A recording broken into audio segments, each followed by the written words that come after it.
Hey guys, just here. Now, Enlisted has a lot of weapons that are generally not that skillful to use. Anyone who says that the 1986 takes any type of skill to use is lying to themselves.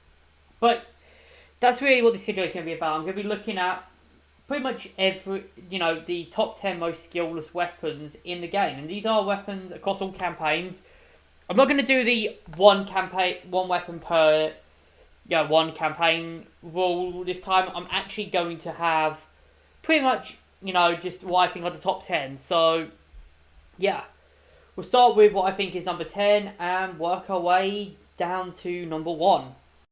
Coming in at number 10, surprisingly, is actually an Axis Tunisia weapon, and it's the Beretta M1. Now, the problem with the Beretta M1 is, I know everyone goes, oh, Axis Tunisia suffers, which they do.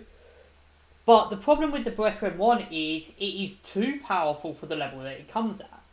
I will argue this is the best SMG in Tunisia for the Axis. Obviously not the best SMG in Tunisia. We'll get to that one later. And honestly, it doesn't take much skill to use this weapon. It's pretty much just a Beretta M38, only cheaper, much cheaper.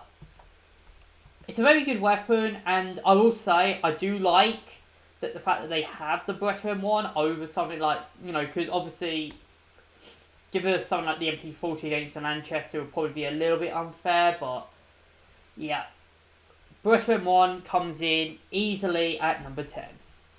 Coming in at number 9 is a weapon that's seen in Berlin and Normandy Axis, and that is the Gewehr 43 chambered for Kurds. Now, the problem with this assault rifle, really, because that's what it is, it's an assault rifle, is really it's a Gewehr 43 that you can use on essentially anyone, and it pretty much acts like it acts like a Gewehr 43 in terms of like its handling, but in terms of its damage and its, oh, I'm going to, fuck you up capability, it acts more like an STG, so that's why it's coming in at number 9 for this list. It's not the most powerful gold order in the game, but it is definitely one of the most powerful ones. Anyways, let's move on to number 8. Coming in at number 8 is the M1A1 Thompson. Now, the M1A1 Thompson is in pretty much every campaign with the Americans are in, so that's Normandy, Tunisia, and Pacific. And generally, it's more the version of the Thompson in Tunisia, which is one of the reasons why I say this is skillless, because this thing is a 2 silver in Tunisia, where in reality it performs it basically is a free order in all but name. Honestly, this thing counters most Axis weapons, which it's probably my favourite SMG in the game, so, well, joint second maybe, but yeah, this weapon is probably generally skillless. Like, this thing, it has, it's got a good magazine, it's got a good rate of fire, and yeah, the sights are a bit wank, but other than that, it's actually incredibly powerful. It's quite accurate as well, so, which is why it's coming in at number 8. Coming in at number 7 is actually the MKB in both Moscow and Stalingrad. Now, the MKB in Stalingrad is a little bit more powerful and a little bit more skillless to use than the one in Moscow, because the one in Moscow can only be used by assaulters, whereas the one in Stalingrad can be used by engineers, I believe, as well as assaulters, so, yeah. But the MKB in general is fucking powerful as hell. Like, look at this, 9.6 damage, that's a 2-shot kill. Like, not even the PPSH can really manage that. Like, the PPSH is what, a 5-shot kill? And that's at most ranges as well. Look at that, 2-shot kill at most ranges. 200 meters, you're still 2-shotting people unless they've got vitality. But yeah, it's pretty much skillless, and really, the only reason that it's not any higher is the Soviets at least get some counters to them. Speaking of, coming in at number 6, it's the PPSH. I mean, everyone knows what the PPSH is. 71, basically dump mag, pretty much everyone. It's probably one of the most infamous powerful SMGs in the game, and it generally is the ultimate Soviet SMG. Well, it used to be, but now that's been replaced by something. But yeah, very powerful, and really, you could make an argument for this being in the top 5, but I think when you look at the top 5, you're going to see why this thing is not in the top 5. Anyways, let's move on to number 5. Coming in at number 5 is another weapon which is in it's in Normandy, and it's also in Berlin. It's the MP43. Now, you could argue the STG is more powerful. I haven't unlocked it yet, so I can't really say. But the MP43 is still probably the game changer in both campaigns.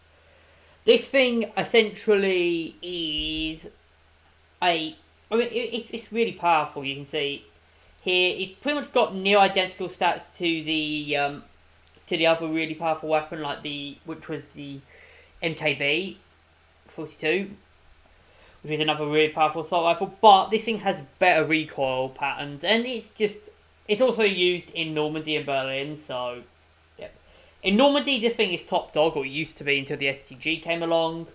I still think it probably will be top dog, but yeah.